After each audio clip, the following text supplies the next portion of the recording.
안녕하세요. 호주 요리 유학, 이민, 취업, 셰프크루 그룹 대표 제일입니다. 자, 오늘은 여러분들께서 셰프로서의 성공을 원하실 때 하지 말아야 될 것들에 대해서 짚어드리도록 하겠습니다. 첫 번째, 자신의 감정을 잘 드러내지 말아야 합니다. 이제 간혹 가다가 이제 레스토랑에서 이제 보게 되면 좀 이렇게 욱욱하시는 분들이 많습니다. 물론 그 포지션이 뭐 헤드셰프거나 수셰프 정도에 대해서 경험도 있고 능력도 있다 그러면 굉장히 엄청나게 카리스마라고도 얘기할 수 있겠죠. 하지만 어린 친구들이나 뭐 요리를 이제 시작했던 친구 혹은 경력이 그렇게 별로 되지 않았던 친구들이 갑자기 이렇게 감정을 드러내는 경우가 있어요. 이걸 바로 아마추어라고 합니다. 본인이 화를 주체 못하거나 어떠한 화를 주체 못하는 상황에서 본인이 그런 자기의 약점을 드러낼 필요는 없어요. 본인이 막 화를 난다고 해서 사람들이 우와 쟤 보들램지다 이렇게 봐주지는 않는다는 뜻입니다. 오히려 저렇게 화를 내는 사람들을 티를 내지는 않지만 속으로는 굉장히 막 이렇게 생각할 수밖에 없어요. 저희 팀을 찾으려고 할 때 이런 친구들은 기본적으로 저도 제외를 시킵니다. 이유는 이런 친구들이 대부분 이제 팀에 조금 약간 균열을 만들고 불화를 만드는 사람들이 굉장히 많아요. 그래서 자기 자신을 다스리는 거, 마인드 컨트롤을 하는 것도 요리사가 갖춰야 될 가장 큰 능력 중에 하나라고 생각을 합니다. 두 번째, 묵묵하게 자기 일만 하지 말 것. 이 말은 다르게 얘기하면 항상 대화를 하라는 얘기예요. 묵묵하게 자기 일만 하는 것도 굉장히 좋습니다. 인정도 잘 받을 거예요. 하지만 거길까지일 겁니다. 여기에서 일본 사람이나 한국 사람들 중에서 평생 CDP라고 불리는 사람들이 굉장히 많아요. 자기 그 맡은 섹션을 굉장히 잘 운영하고 뭐 문제없게 이렇게 돌아가게 하지만 그 CDP에서 수셰프를 못 넘어간다는 이야기인 거죠. 그러니까 팀을 이끌지 못하고 이제 작은 팀, 작은 그런 섹션만 운영을 하게 되는데 주위의 동료들이나 아니면 기회가 있다면 수셰프나 헤드셰프한테 항상 대화를 하십시오. 뭐 일반적인 대화도 괜찮고 뭐 농담도 괜찮지만 저희는 직업적인 거를 많이 얘기를 하면 좋아요. 근데 대화의 스킬을 이어나가려면 본인이 알고 있는 게 굉장히 많아야 됩니다. 그래서 제가 뭐 저번 영상에서도 말씀드렸다시피 신문을 많이 읽으라고 하는 것들이 요리에 대한 뭐 산업이나 뭐 정치나 경제나 이런 이슈나 인물들이나 이런 것들에 대해서 많이 알고 있다 그러면 그런 수셰프나 헤드셰프들하고 그런 얘기가 잘 통할 겁니다. 그럼 위에서 내려다 볼 때 이 친구는 일만 하는 친구가 아니라 이렇게 대화도 하고 이런 이제 모든 분야에 관심을 갖고 셰프구나 이렇게 인정을 받을 수 있어요. 셰프도 많은 것들을 알고 많은 분야에 대한 지식도 있어야 되고 공부도 굉장히 많이 해야 되는 직업입니다. 세 번째는 기회를 양보하지 마라. 저 같은 경우는 요리사로서 빨리 성공을 해서 빨리 다른 요리 산업에 들어가서 사업을 하는 게 목표였기 때문에 어떤 기회가 왔을 때 저는 빨리빨리 잡아서 했습니다. 근데 어떤 친구들을 보면 좀 약간 겸손해지려고 해요. 예를 들어서 나한테 좋은 기회가 왔어. 부주방장, 수셰프에 대한 기회가 왔는데 아직은 제가 능력이 부족합니다. 아직은 조금 이른 것 같아요. 이렇게 해서 거절하는 경우가 있는데 이거 절대 하지 마십시오. 이렇게 하면 한도 끝도 없습니다. 완성된 수셰프라는 거는 있을 수가 없어요. 그 포지션에 들어가서 정확하게 내가 뭘 배워야 되는지, 내가 뭐가 부족한지, 그다음 어떤 점을 보완해야 되는지 이런 것들을 알아가게 되거든요. 기회가 왔을 때 잡는 것도 용기이고 능력입니다. 그리고 능력이 부족해도 그 기회를 잡으신다 그러면 많은 사람들이 여러분들을 도와줄 겁니다. 절대로 기회가 왔을 때 양보하지 말고 잡으십시오. 네 번째는 힘들다고 쉬어가지 마십시오. 저 같은 경우에도 그 테스라는 엄청난 그 세계적인 레스토랑에서 일을 하면서 뭐 주당 많게는 거의 한 90시간까지 일을 하면서 심신과 그런 정신들이 많이 무너졌습니다. 그래서 저는 이제 호텔이라는 곳을 선택을 해서 이제 조금 쉬어가려고 생각을 했었어요. 뭐 호텔 같은 경우에는 38시간에서 한 42시간 정도 이제 딱 일을 하면 됐었으니까. 그런데 저는 그 호텔에 들어가서도 요리 대회를 준비하거나 제가 메뉴를 만들거나 이런 것들을 꾸준히 준비를 했었습니다.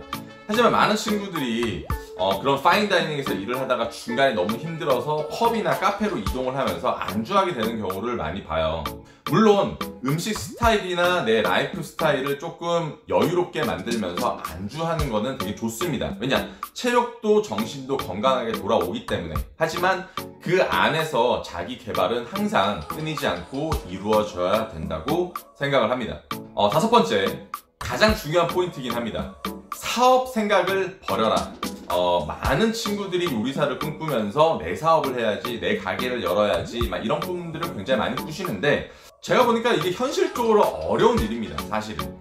뭐 집에 돈이 있거나 어느 정도 뭐 서포터를 받는다고 하면 그렇게 어려운 일은 아니지만, 이 서포터를 받고 사업을 시작한다 해도 이걸 운영하기도 굉장히 어려워요. 많은 경험과 지식과 인맥과 노하우가 필요한 일이기 때문에. 이 요리사라는 직업은 회사원입니다. 회사원에서의 자신을 발견하고 이 회사 안에서 너무 좋지 않습니까? 다 셋업도 돼 있고 잘 굴러가는 사업 안에서 본인의 능력과 역량을 끌어올릴 필요가 있어요. 그러면서 내 직위도 올라가고 그 직위에 맞춰서 내가 할 수 있는 것들이 점점 늘어나면서 인맥도 늘어나면서 이렇게 자기를 키워나가면서 사업을 시작해야지, 초반에 내가 뭐 2, 3년 막 엄청나게 유명한 곳에서 일을 했다고 해서 레스토랑을 차려서 이게 잘 된다는 보장이 절대로 없습니다. 예전에 우리나라에서도 유럽에서 뭐 미슐린 2스타, 뭐 3스타 이렇게 일하시는 분들이 한국에 와서 열어서 다 망했습니다. 정말 많으신 분들이 망했어요. 그래서 결국은 간단한 파스타 집을 하시거나 정말 누구나 할 수 있는 브런치 가게를 열거나 뭐 이런 식으로 바뀌었었단 말이죠.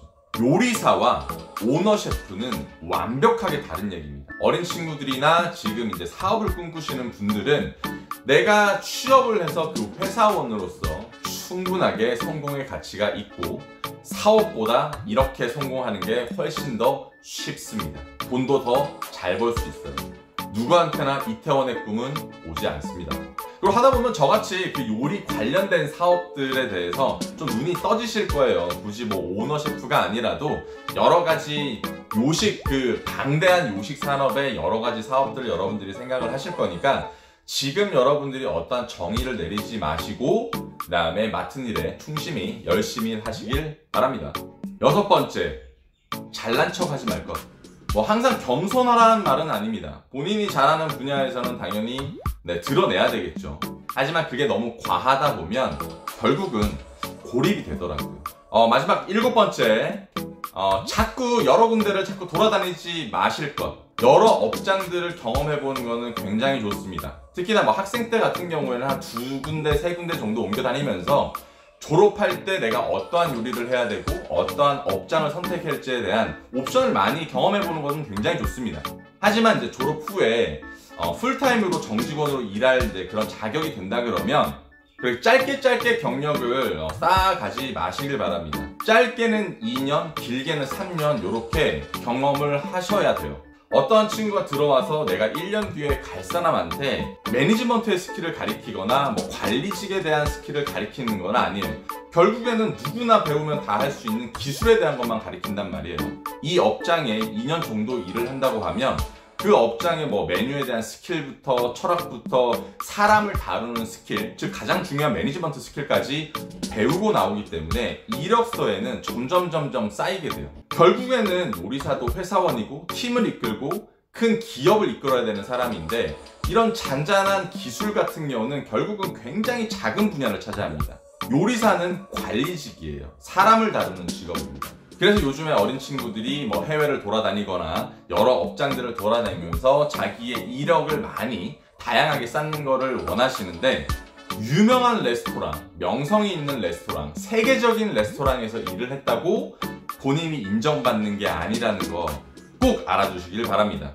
뭐 메뉴 만드는 거, 기술, 한 사람 잡고 일주일만 가리키면 다 해요. 정작 중요한 거는 내가 원하는 음식을 나만의 스킬로 만들어낼 수 있는지, 그 음식이 내가 일하고자 하는 그 업장의 스타일과 버젯에 맞는지, 나를 제외한 팀원들이 만들어낼 수 있는지 등등등 여러분들이 보이신다면 여러분들은 성공하실 겁니다. 그런 능력들을 키우기 위해서 여러 경험들을 쌓는 거죠. 자, 오늘의 영상은 어떠셨습니까? 더 유익한 영상으로 다시 찾아뵙기를 약속드리면서 늘 건강하시고 체력 관리하시고 열정 관리하시는 하루 되시길 바랍니다. 그럼 다음 영상으로 다시 뵙겠습니다. 안녕!